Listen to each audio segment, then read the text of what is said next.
नमस्कार, मी सोकूल सोनाली कुलकर्णी घेऊन येते वाइब्स मीडियातर्फे पॉवर प्लेयर्स.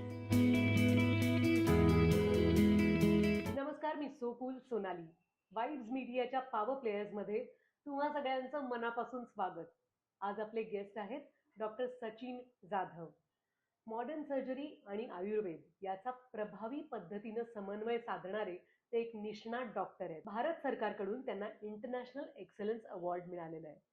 त्यांच्या प्रोजेक्टचं नाव आहे सुखम प्रोजेक्ट आणि त्यात पेन फ्री अशा पद्धतीच्या अनेक ट्रीटमेंट्स ते देत असतात. त्याबद्दल चला आपण अधिक जाणून घेऊया. Welcome doctor. Yes, thank you. तुम्ही नाशिकचेच आहात का? आणि नाशिकमध्ये सुखायू हॉस्पिटल सुरू करण्याची तुमची प्रेरणा काय होती हे आम्हाला जाणून घ्यायला आवडेल. तसे आम्ही मूळचे नाशिकचेच, परंतु गेल्या म्हणजे लहानपणापासून माझं सगळं बालपण मुंबईमध्ये गेलं बरं. आणि मुंबईमधून नंतर मग मी नाशिकमध्ये माझं सर्जरी शिकण्यासाठी म्हणून मी आलो आणि इथे आल्यानंतर मात्र मग इथेच इकडची हवा आणि एकंदरीत वातावरण बघून असं वाटलं आपण इथेच सेटल व्हावं. आणि सर्जरी हा माझा मूळ पिंडच, म्हणजे लहानपणापासून मला अगदी काय व्हायचं होतं तर सर्जनच व्हायचं होतं बरं. आणि ते इथे माझं साध्य झालं आणि त्याच्यामुळे मग मी इथे सेटल होऊन इथे हॉस्पिटल टाकण्याचा विचार केला. सुखायू हे हॉस्पिटल जे आहे माझं पर्टिक्युलर त्या नावातच आहे की सुख आयु, म्हणजे आलेल्या व्यक्तीला तिथे सुखकर आहे असं वाटलं पाहिजे. हा साधा उद्देश त्याच्या मागचा होता आणि तो आता साध्य होतो आहे.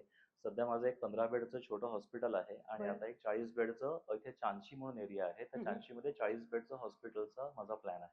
काय मस्त. म्हणजे अनेकांचा प्रवास उलटा असतो की छोट्या गावातनं सुरू करून ते मुंबईकडे जायची खरंय. धाव घेतात, पण तुमचं शिक्षण मुंबईत होऊन सुद्धा तुम्ही नाशिकमध्ये आलात. हो. म्हणजे मेट्रो सिटीच्या मानाने जेव्हा तुम्ही सुरुवात केली तेव्हा हम्म. नाशिक हे एक त्या मानाने लहान लहान होतं. शहर होतं. तर आपल्या टॅलेंटचा, आपल्या शिक्षणाचा इथे उपयोग करून द्यावा इथल्या नागरिकांना, असं तुम्हाला कसं वाटलं? खरं आयुष्य गावातच किंवा छोट्या शहरांमध्येच आहे मॅडम.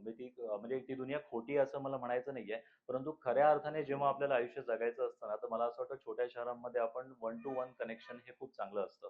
आणि आफ्टर ऑल शेवटी पैसा हा महत्वाचा आहे, जो आम्ही इथेही कमवतो आणि मुंबईतही मी कमवला असता, परंतु इथे जी माणुसकी किंवा आपुलकी आहे किंवा एक आपलेपणा आहे तो कदाचित थोडासा मुंबईमध्ये आता लॅकिंग आहे असं मला वाटतं. आणि त्याच्यामुळे मला नाशिकमध्ये राहायला नक्कीच आवडेल आणि म्हणूनच मी माझं कार्यक्षेत्र हे नाशिक निवडलं.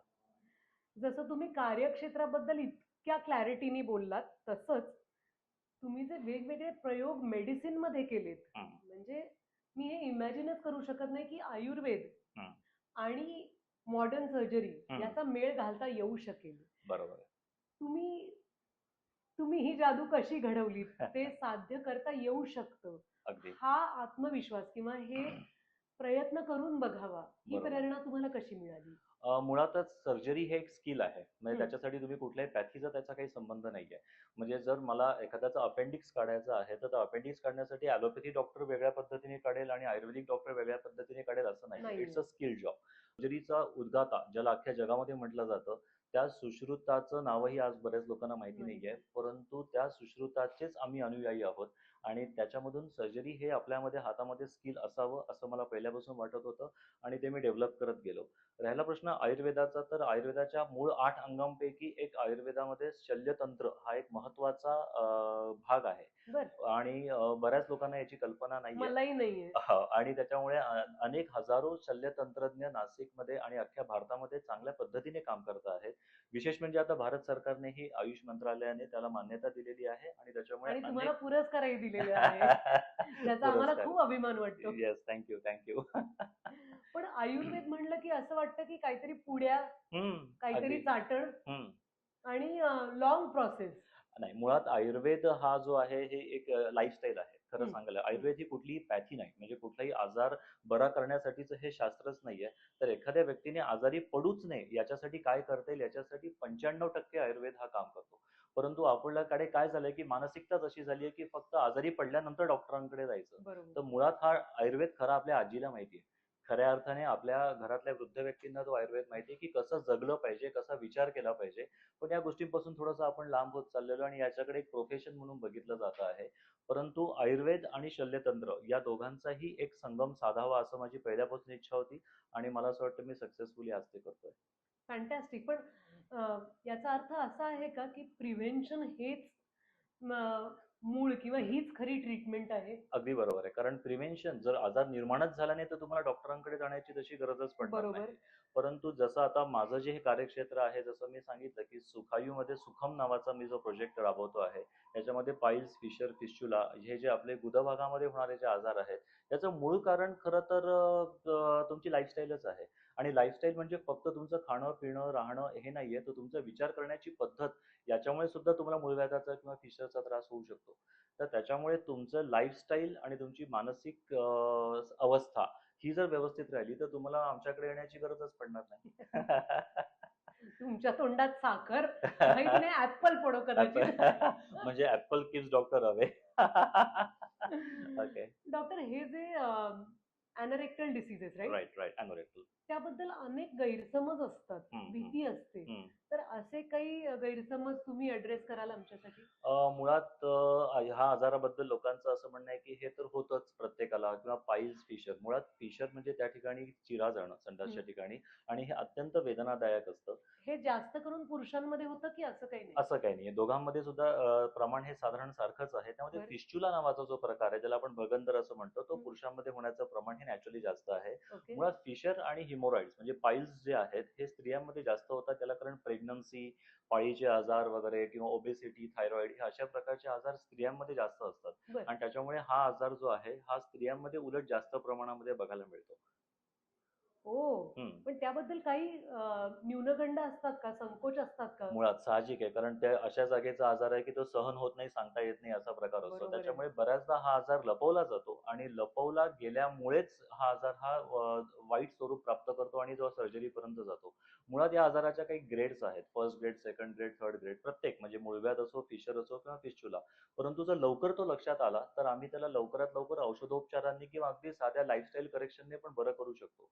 परंतु बऱ्याचदा असं लक्षात येतं की मुळात पेशंटच आमच्याकडे अगदी थर्ड किंवा फोर्थ स्टेजमध्ये येतो. याला कारण एकच आहे, ते म्हणजे डॉक्टरला दाखवण्याची किंवा डॉक्टरकडे जाण्याची लाज वाटते. बरोबर. त्याच्यामुळे हा लाजून लपवण्यासारखा आजार मुळात नाहीच आहे. हे तुमच्या माध्यमातून मला सर्वांना सांगायचं आहे, की हा आजार लपवू नका आणि जर तुम्हाला सुरुवातीलाच काही लक्षणं जाणवली, तर लवकरात लवकर आमच्याशी संपर्क साधा.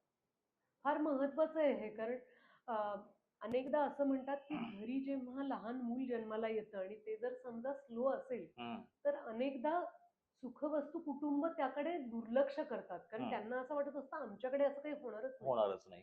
तसंच तुम्ही सांगताय त्यात फार मोठं तथ्य आहे की अगदी मला काही झालेलं नाहीये की मग मी हे कसं सांगू. बरोबर आहे. या कॉम्प्लेक्स मध्ये न राहता खरंय. लवकरात लवकर तज्ञांचा सल्ला घेतला घेतला पाहिजे. पाहिजे. मुळात सुखवस्तू जे तुम्ही आता म्हणालात ना, तर त्याच्यामध्ये हा आजार हा मुळात दोनच क्लासच्या लोकांना होतो. एकतर तो एकदम वर्कर क्लास असेल त्यांना, किंवा जो एक्झिक्युटिव्ह क्लास जो एसी मध्ये बसून काम करतो आहे. आपल्याला वाटतं माझी लाईफस्टाईल चांगली आहे, मी जेवण चांगलं करतोय, वेळच्या वेळी माझं सगळं चालू आहे, हम्म. मला कॉन्स्टिपेशन होत नाही, माझं पोट साफ होतंय, तरी सुद्धा मेंटल स्ट्रेस किंवा सायकोलॉजिकल स्ट्रेस हे याचं महत्त्वाचं कारण आमच्या लक्षात येत आहे. आणि त्याच्यामुळे हा एक तर एक्झिक्युटिव्ह क्लास किंवा वर्कर क्लास या दोघांमध्ये होण्याचं प्रमाण हे सगळ्यात जास्त आहे. बापरे.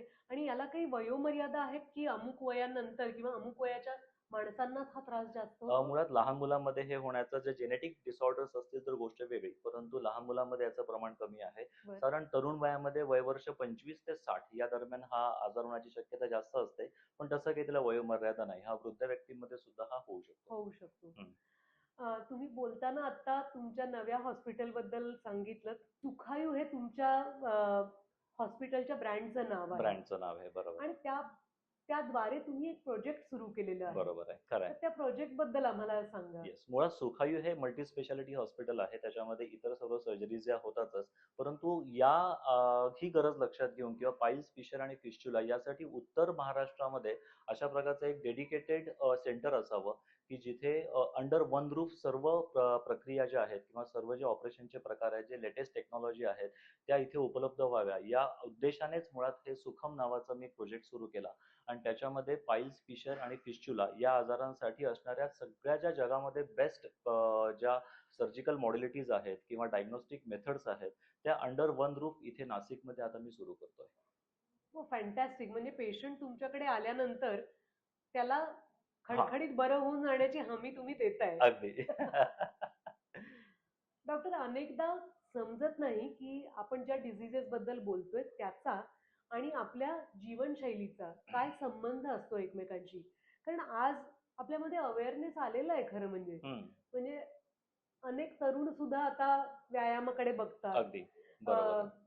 आयुर्वेद किंवा योग हा रिटायरमेंट नंतरचा मार्ग नाहीये हे अजिबात अनेकांना नाही. जाणवतंय. अगदी पण तरीही तुमच्या अभ्यासू नजरेतनं याचा दोन्हीचा संबंध काय आहे?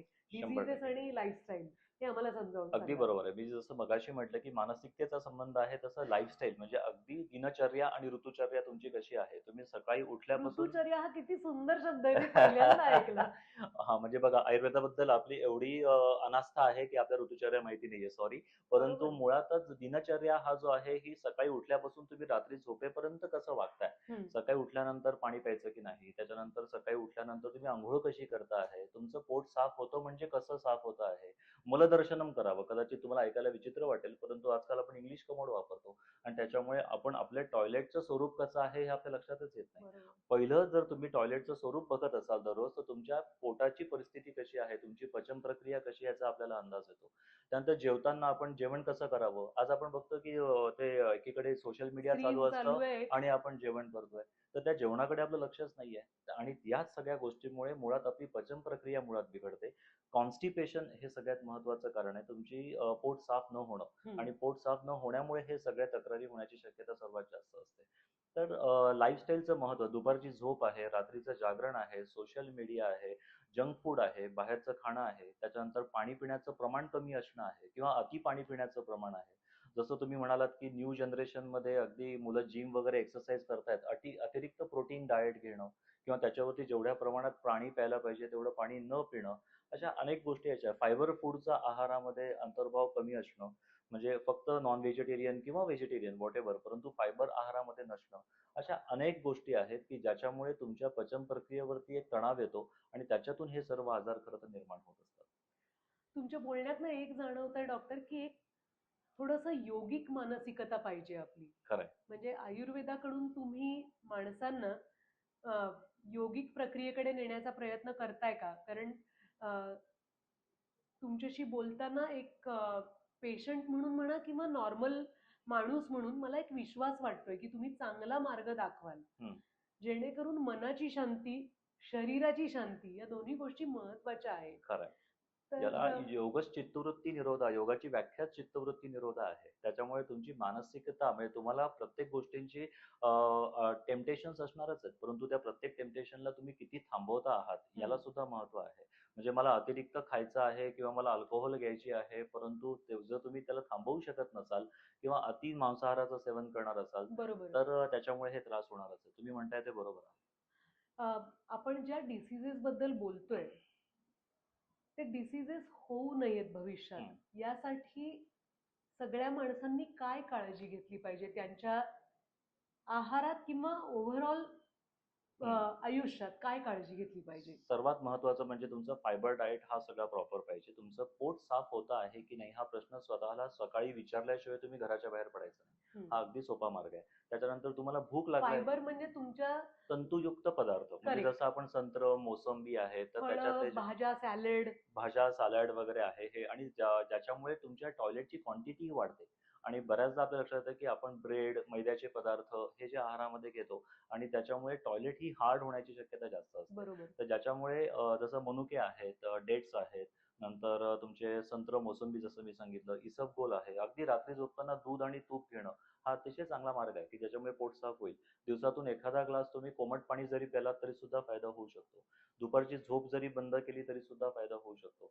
जेवणानंतर शतपावली करावी असं आपल्याकडे म्हणतात, की बरोबर. ओल्या हाताने शतपावली करावी. म्हणजे जेवल्या-जेवल्या बसू नये, आपण फिरावं आणि बरोबर. आपण जेवणानंतर रिमोट धरून टीव्ही बघत बसतो.